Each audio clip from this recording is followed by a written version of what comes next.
Could you ever cheat on me? Absolutely.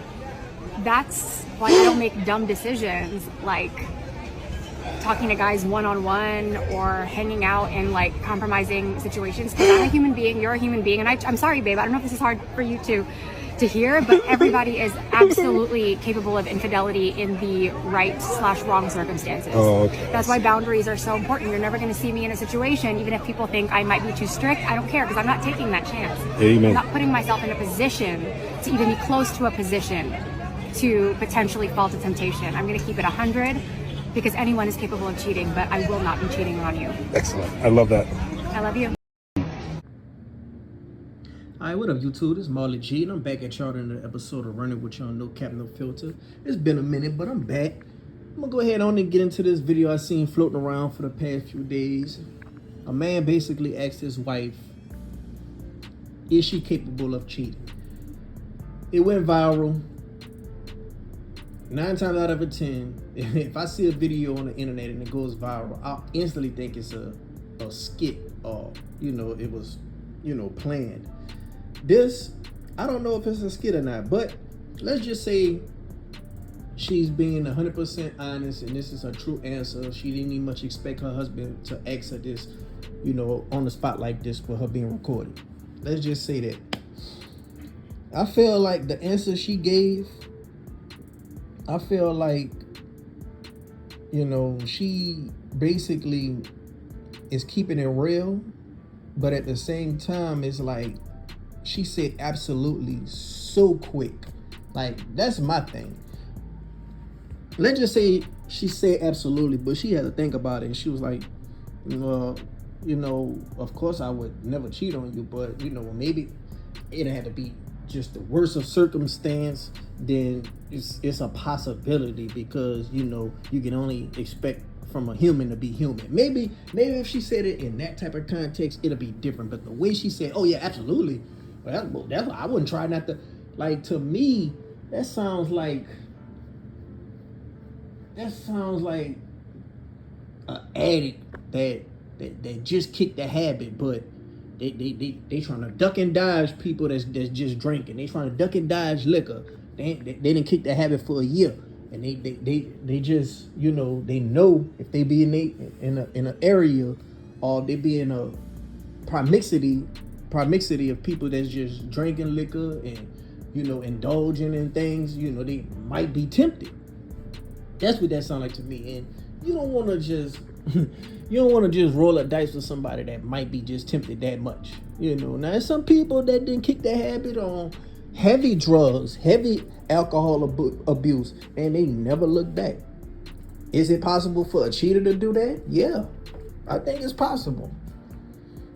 But the difference between a drug abuser and a cheater, most people would think that cheating is just basically something that you're doing and is not almost to the detriment of your well-being. Drug abuse is definitely the detriment of your well-being. Most people just look at cheating and say, oh, well, it ain't the detriment of my well-being. That's how some people look at it.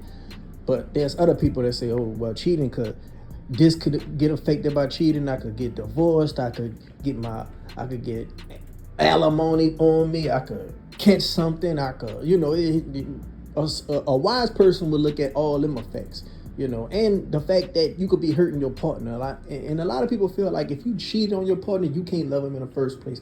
I don't believe that to be true. I just think a cheating motherfucker is just a cheating, greedy motherfucker. That's all. They just want their cake and eat it too.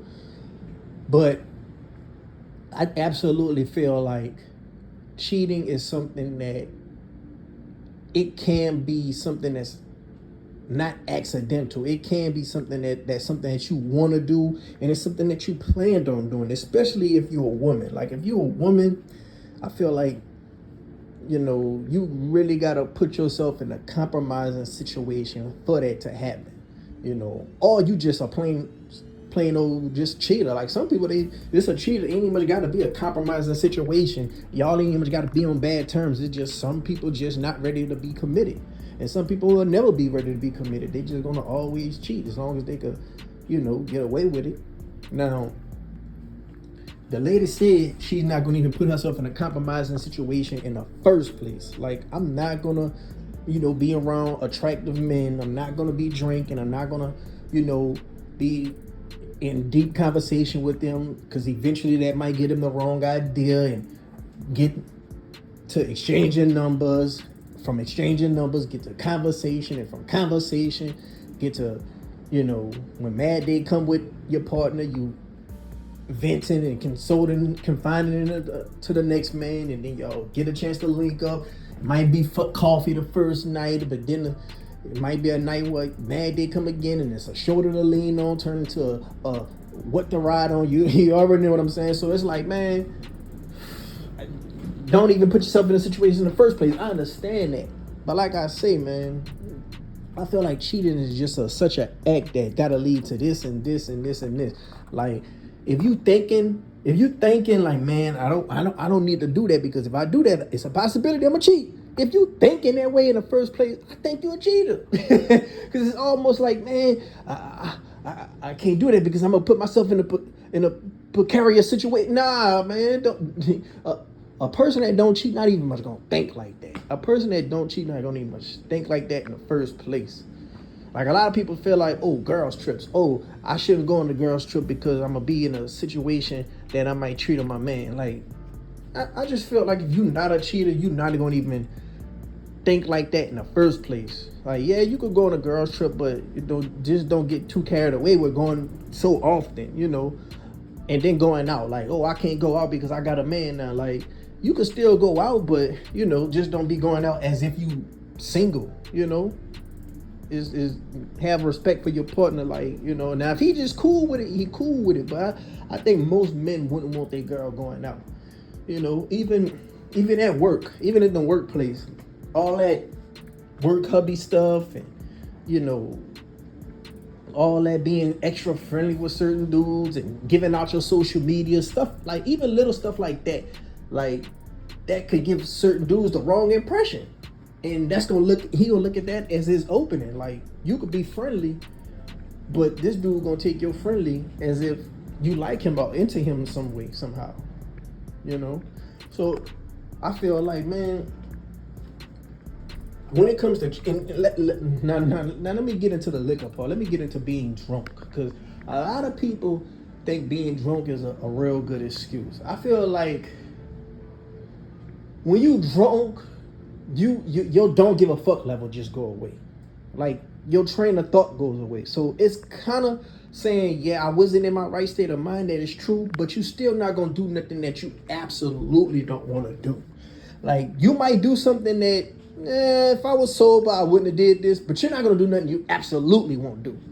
For example, if you a straight female, you're not gonna have sex with another female if you completely straight and you ain't got a bi-curious bone in your body.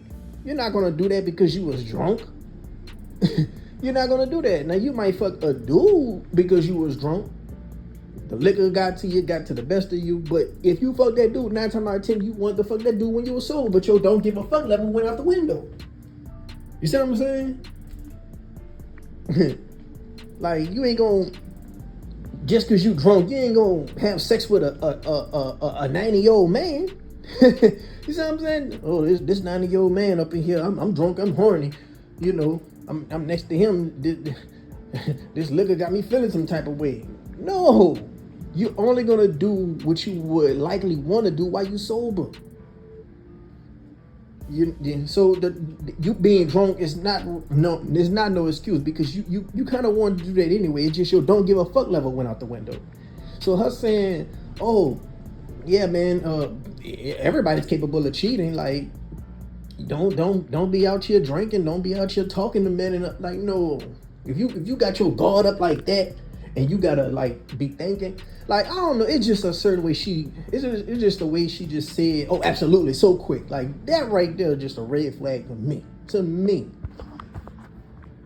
I feel like the only way you could cheat on somebody, it gotta be a real circumstance. Like, motherfucker gotta be going to jail for 10 years or something. You trying to hold them down, and maybe a year that went by, and you done met a dude, and y'all done talked and got it communicating.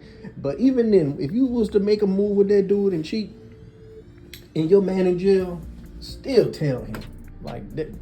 Well, shit, you might not want to tell him if he in jail, because now he gonna be really, his time gonna be going by even longer. But it just certain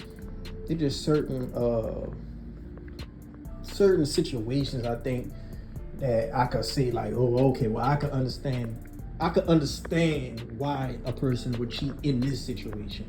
But if both of y'all is living together, y'all, you know, in a nice relationship, y'all got your ups and downs like anyone else, I feel like, no, man, at what point that you feel a need that you gotta cheat? Like, you trying to cheat, you trying to do some get back, that your partner cheat? Because that get back tip for tat stuff gonna only had a relationship toxic. You can't blame it on liquor, because like I say, the liquor don't do nothing but make your don't give a fuck level go out the window. That's all that do. You're listening to your friends, you got toxic friends. Well, if you got toxic friends and listening to your friends, you just a weak-minded individual in the first place. If they enticing you to cheat, they enticing you to cheat on your bachelorette party. They enticing you to cheat while you out and about. Girl, fuck him. They enticing you to cheat while y'all on these vacation girls trips. That lets you know you're with the wrong group for one, and for two, you just a weak-minded individual because you let other people dictate your actions. Oh, I cheat because I ain't been pleased lately. Well, that's why you got them out. Communicate. If the sex been boring, y'all need to spice things up. Y'all got to talk about that, and y'all got to fix this issue. It takes two. You know? So, that's just how I feel about this situation. You know, a lot of people, yes, they are capable of cheating, but I just feel like it's just two type of people. It's just people who's faithful, and it's people gonna cheat. Like, it's people who, before they cheat on you, they gonna just break up with you and end it with you because they not happy, or they got, you know, they thinking about, you know, seeing if the grass is green on the other side for whatever reason. And you can do nothing but respect that, because at least at the end of the day, when things ain't go right, they can say, well, at least I was loyal to you. At least I didn't step out on you. I was faithful to you. You know, and you can only respect a person like that. They just got people who don't see the need in cheating. Like, if I'm with you, I'm with you. Now, if we on some poly shit, we on some poly shit. If we on some open relationship shit, we on some open relationship shit. That's a different story. But if we in some monogamy shit, we in some monogamy shit. Now, if I got plans on seeing if the grass green on the other side, and I let you know, that's a different story. But they just don't find the reason in cheating. You know, so let me know what y'all think down in the comment section below. Like, she was absolutely right, you know, she was keeping it real, or do y'all see a red flag in what she was saying? And you feel like, man, absolutely under no circumstances, if you in a relationship with somebody, you shouldn't be capable of cheating.